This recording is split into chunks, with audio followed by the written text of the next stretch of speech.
वेदों के अंदर वो भी महिलाएं हुई हैं। तो हमारे यहाँ समाज में कोई अंतर नहीं था महिला पुरुष का। लेकिन जिन लोगों ने भारत पर आक्रमण किया, चाहे वो टर्की से आए, चाहे वो अन्य क्षेत्रों से आए, सेंट्रल एशिया से आए, उन लोगों के बीच में ये समझ नहीं थी। उन लोगों के यहाँ महिलाओं का वो स्थान नहीं था। और उसी प्रकार अंग्रेजों ने भारत पर आक्रमण किया और राज किया, या पोर्चुगीज ने किया, उनके समाज में भी महिलाओं का वो स्थान नहीं था जो भारतवर्ष में था।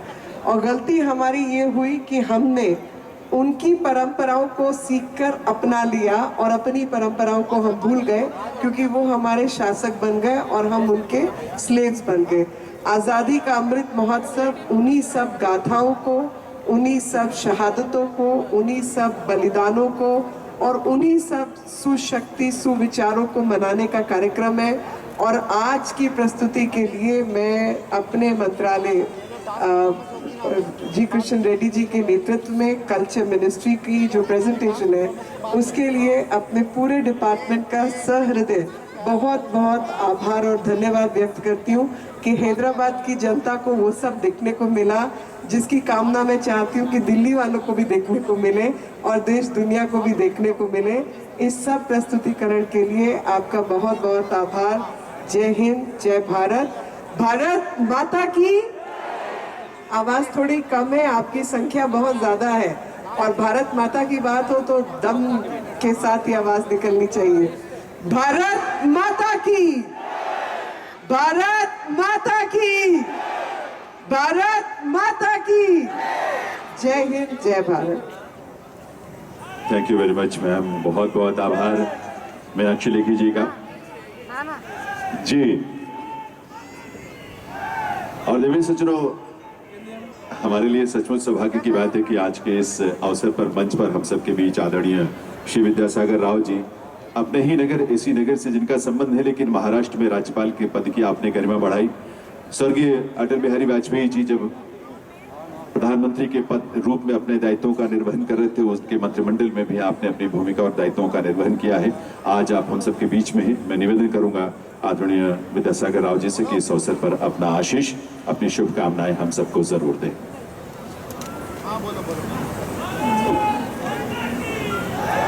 పెద్దలు మంత్రివర్యులు కిషన్ రెడ్డి గారు, వేదికను అలంకరించిన సోదరిమణి మీనాక్షి లేఖి గారు, ఇతర పెద్దలు, ఈనాటి ఈ కార్యక్రమంలో పాల్గొంటున్నటువంటి సోదరులు సోదరిమణులు, కళాకారులు, చాలా చక్కటి కార్యక్రమాన్ని మనం నిర్వహించుకుంటున్నాం।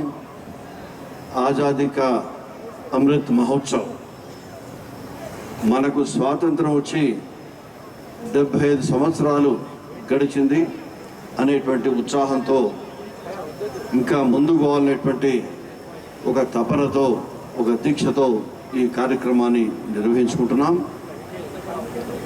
దేశవ్యాప్తంగా ఉన్నటువంటి ఈ సాంస్కృతిక సమాహారం మన హైదరాబాద్లో రావడం, అన్ని ప్రాంతాలకు సంబంధించినటువంటి కళాకారులు తమ తమ ప్రాంతాల్లో ఉన్నటువంటి చక్కటి సాంస్కృతిక కార్యక్రమాలను మనకు వాళ్ళు చూసే భాగ్యం కలిగించారు।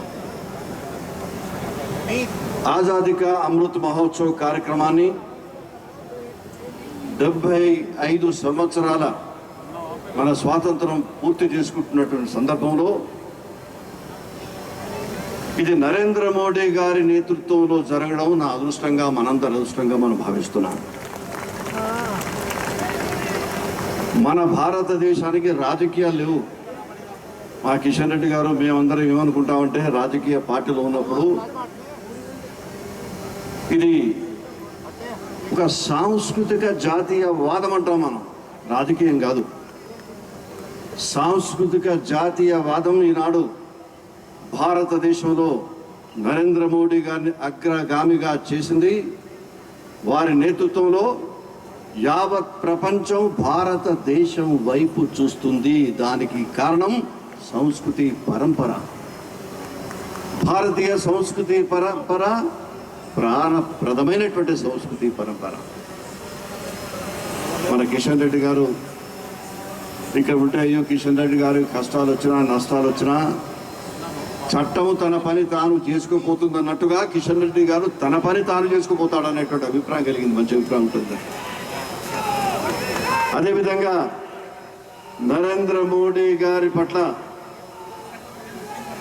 ప్రపంచవ్యాప్తంగా ఉన్నటువంటి ప్రేమ అనురాగాలే కాకుండా యావత్ ప్రపంచానికి ఒక దిశ నిర్దేశనం చేసేటువంటి శక్తి నరేంద్ర మోడీ గారికి ఉన్నదనేటువంటి అభిప్రాయం కలిగింది. ఏ సంస్కృతి పరంపర వారి వెనుక ఉందో దాన్ని చూస్తున్నారు ప్రపంచవ్యాప్తంగా.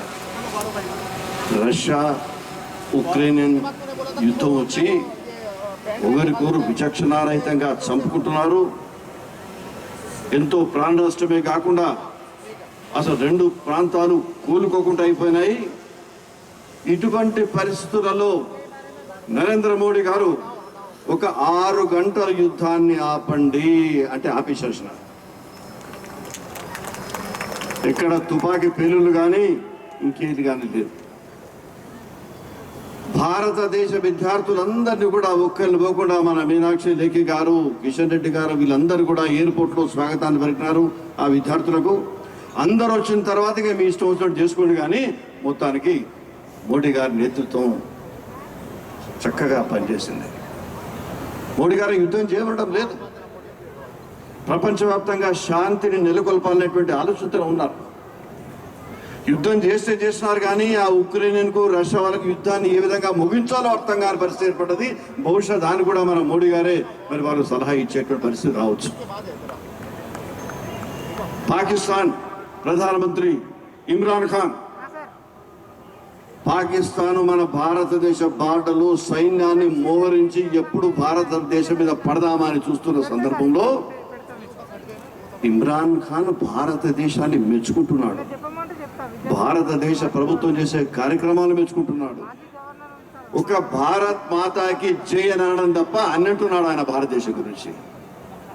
ఇది భారతదేశానికి ఉన్నటువంటి పరపతి.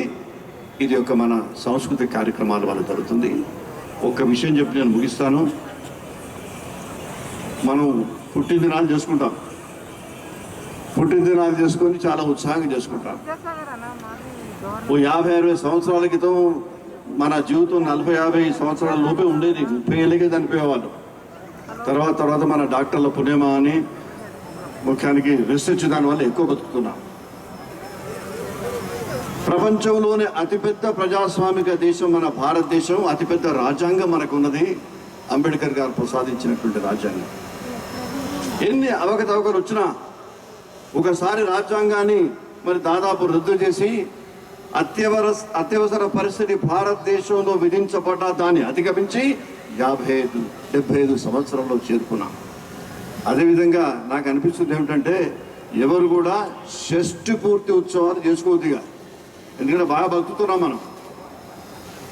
ఈ ఆజాదీక అమృతోత్సవం జరిగింది కాబట్టి 75 సంవత్సరాలు అయితే అమృతోత్సవం జరుపుకోవాలి మనం.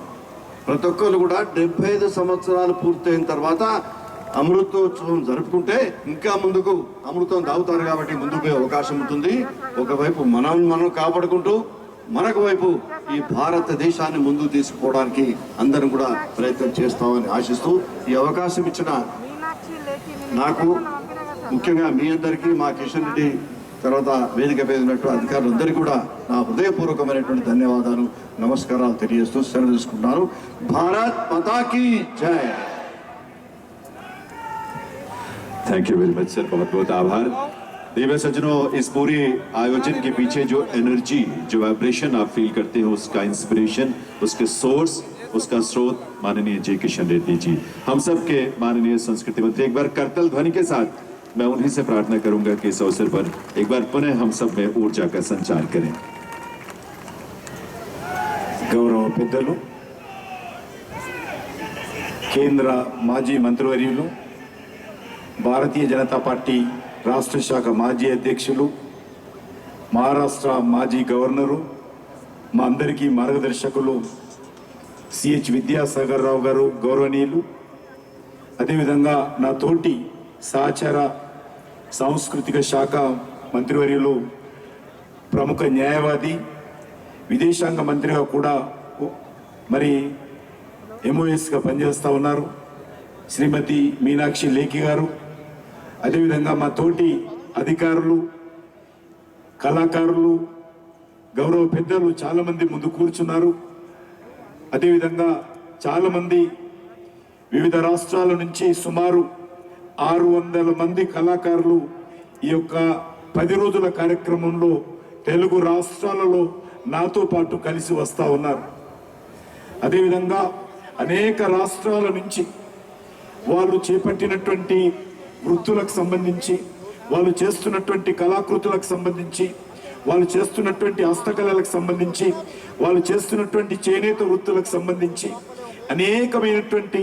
అనేక రాష్ట్రాల నుంచి మరి ఎంతో కష్టపడి గత 15 రోజులుగా మా యొక్క అధికారులతో పాటు తిరుగుతూ రాజమండ్రి, వరంగల్, హైదరాబాద్ ప్రాంతంలో వచ్చినటువంటి అనేక మంది చేతి వృత్తుల వారికి, అదేవిధంగా తెలంగాణ గడ్డ నుంచి వచ్చినటువంటి అనేక మంది మరి వివిధ స్టార్టప్ కంపెనీలు కావచ్చు, చిన్న చిన్న సొంతంగా తయారు చేసేటువంటి చేతి వృత్తులు కావచ్చు, వస్తువులు కావచ్చు, ఇక్కడ మనకందరికీ ప్రదర్శించడం కోసం ఆ వృత్తులను పరిరక్షించుకోవాలనే ఉద్దేశంతో భారత ప్రభుత్వం తరఫున, నరేంద్ర మోడీ గారి తరఫున అనేక మందిని ఇక్కడ ఆహ్వానించాం. వాళ్ళందరూ కూడా ఇక్కడ స్టాల్స్ పెట్టుకొని మనకు ప్రదర్శనలు చూపిస్తున్నారు. వాళ్ళ రాష్ట్రాలలో కాశ్మీర్ నుంచి కన్యాకుమారి వరకు, అటక్ నుంచి కటక్ వరకు కళాకారులతో పాటు చేతి వృత్తులకు సంబంధించినటువంటి వాళ్ళు కూడా ఇక్కడికి వచ్చారు. వాళ్ళందరూ కూడా నేను హృదయపూర్వకమైనటువంటి ధన్యవాదాలు తెలియజేస్తూ, మీ యొక్క ఆశీస్సులతో, మీ యొక్క సహకారంతో భారతీయ జనతా పార్టీ కార్యకర్తలు, భారతీయ జనతా పార్టీ నాయకత్వం నా మీద విశ్వాసం పెట్టి సికింద్రాబాద్ పార్లమెంటు నియోజకవర్గం నుంచి నన్ను విజయం సాధించిన తర్వాత మరి నరేంద్ర మోడీ గారు నన్ను మరింతగా విశ్వాసంతో కేంద్రంలో హోంశాఖ మంత్రులుగా పెట్టారు. ఇటీవల సాంస్కృతిక అదేవిధంగా పర్యటన శాఖ మంత్రిగా కూడా క్యాబినెట్ ర్యాంకు నన్ను మరి వారు పెట్టడం జరిగింది. ఈ సమయంలో నేను మీ అందరికీ మనవి చేస్తా ఉన్నాను, ఈ యొక్క కార్యక్రమాలు నా కాన్స్టిట్యున్సీలో పెట్టుకుంటాను. నా కాన్స్టిట్యున్సీ ప్రజలకి యొక్క ఆజాద్ కి అమృత్ మహోత్సవ్ సందర్భంగా ఈ యొక్క సాంస్కృతిక కళా బృందాలను తీసుకెళ్లి ప్రదర్శనలు పెట్టుకుంటాను.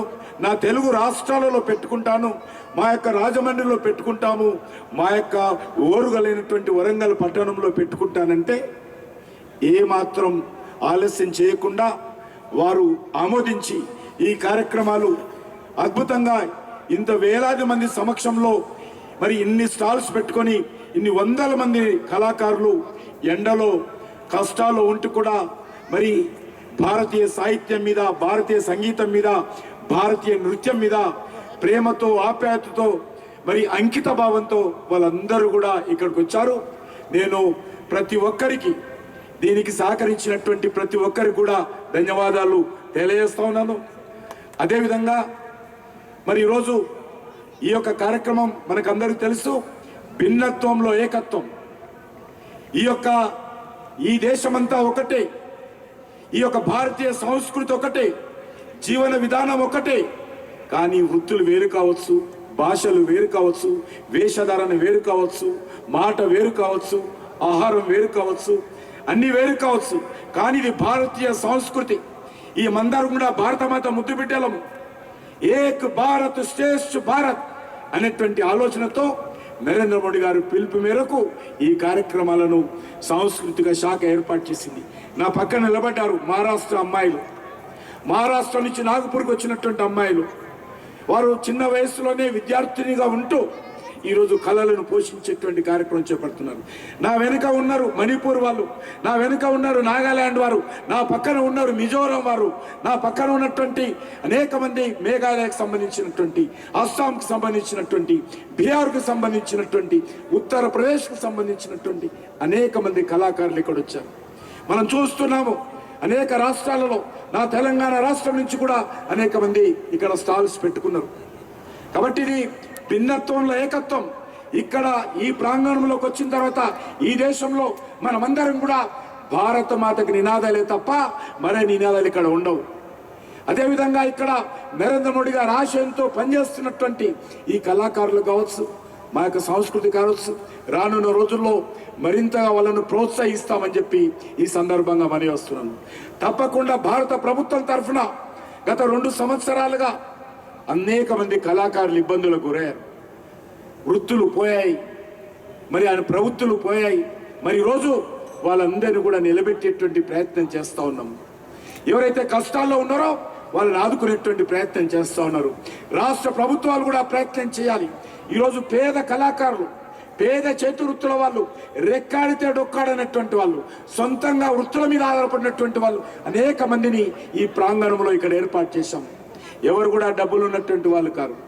సొంతంగా ఈ కళలను పట్టుకొని మా జీవితమే ఈ కళ, మా జీవితమే చేతి వృత్తులు అనేటువంటి జీవనం సాగిస్తున్నటువంటి వాళ్ళు ఇవి పరిరక్షించుకోవాలి, వీటిని ప్రోత్సహించాలని దృక్పథంతో వాళ్ళని తీసుకొని గత 15 రోజులుగా ఏ కష్టాలు రాకుండా అనేక ప్రాంతాలలో ట్రైన్లలో, బస్సులలో, కార్లలో తిప్పుకుంటూ వేలాది మందిని ఇక్కడికి తీసుకురావడం జరిగింది.